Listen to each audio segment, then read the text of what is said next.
I'm really excited to make this video today. It features one of my favorite sets of all time, the 1955-56 Parkhurst hockey set. The Redbacks, not the green, more on that in a minute.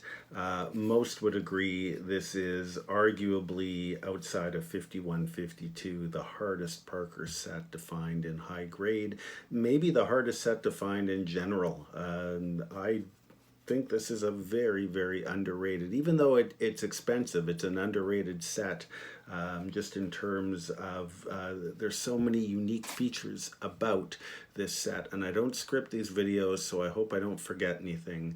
I think the main thing about this set is that it was the only time Parkhurst included all-time greats. First of all, it was the only hockey set on the market. Topps had made a set in 1954, but they didn't produce another one until 1957. So Parkhurst had the market to themselves, but they only had the Montreal Canadiens and the Toronto Maple Leafs. They did not have the American teams, and I always wonder what these sets would have looked like if you would have had a card of Gordie Howe from this year, of Terry Sawchuk from this year, of Johnny Bower from this year because he was playing for the Rangers, of Gump Worsley, of Johnny Busick. I mean, there would be, trying to think of other people in the 54 Topps hockey set that you know would have been in this set. Maybe there would have been a card of Glenn Hall. I don't know if he was in the NHL in that year, but I mean it's you know, limitless as to what the American teams would have looked like on these cards. Pictures of the Boston Bruins and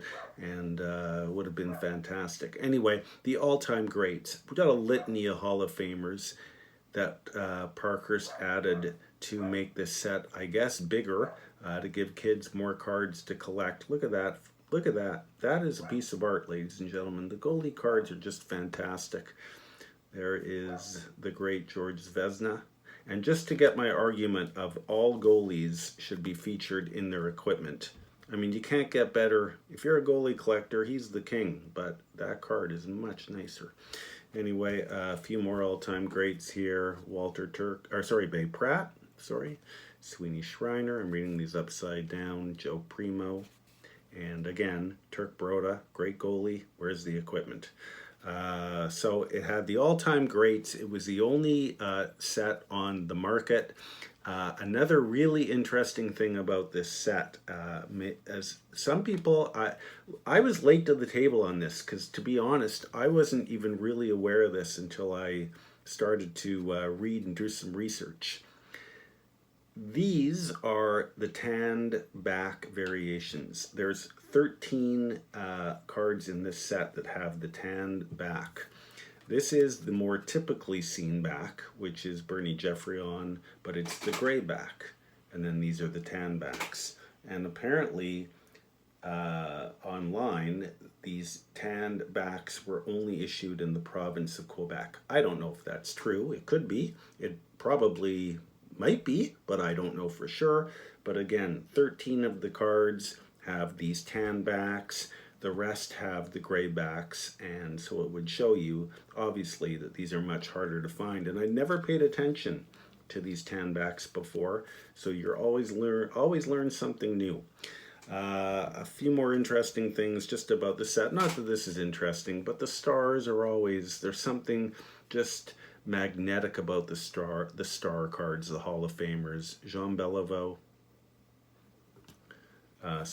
Where's Bernie Boom Boom? I just had Bernie Boom Boom. There's Bernie Boom Boom Geoffrion.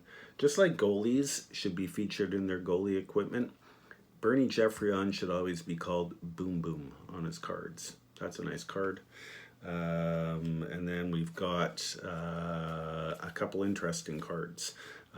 We have the Rocket Roars Through. Also, Parkhurst put out action cards. They did it in 1954. They continued it in 1955.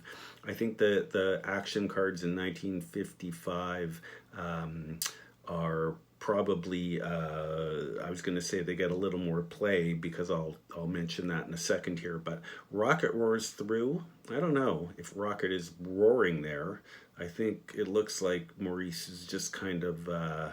yeah, well, maybe he's looks like he's just kind of going slow. I don't know if that's roaring through, but anyway. This is why I think the Parkhurst and action cards from this year are so celebrated, because Jacques Plante is featured on 2, including this one. But then I was just remembering he's actually in the action cards from 1954, the year before, his rookie card, which is also in this set, which is not part of this group. But okay, still an interesting fact. And the only time that the Montreal Forum, which was card number 78, and Maple Leaf Gardens, which is number 79, the final card in this set, were featured on a hockey card, on a current day hockey card. And there again, there's always something about the first and last cards in a vintage set, but that is a very sought after card because it's so unique and so different. And again, that is also the last card in the set. So, like always, this a lot will be going live on eBay very shortly. You can look for it under my user ID on eBay, which is Vahoota, V-A-H-O-O-T-A. Don't ask me why that's my name on eBay, but it is. And as I say, that will be on very shortly. Please look for it. I've cracked 900 subscribers on my YouTube channel. Thanks to everybody that's subscribed. I really want to get to 1,000, so I hope that I will soon. If you haven't already subscribed, please do. I would appreciate it. Thanks everybody for watching these videos.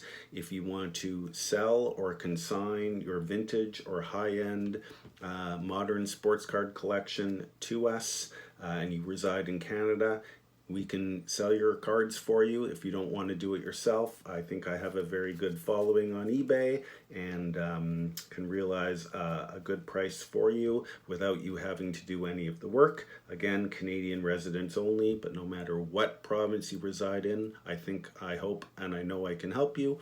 604-726-1774 if you want to be polite and respectful and nice and give me a call. I will be the same back with you. Again, Canadian residents only. Thanks again everybody for watching, and stay safe, stay healthy, and we'll be back with another video very soon. Take care, guys.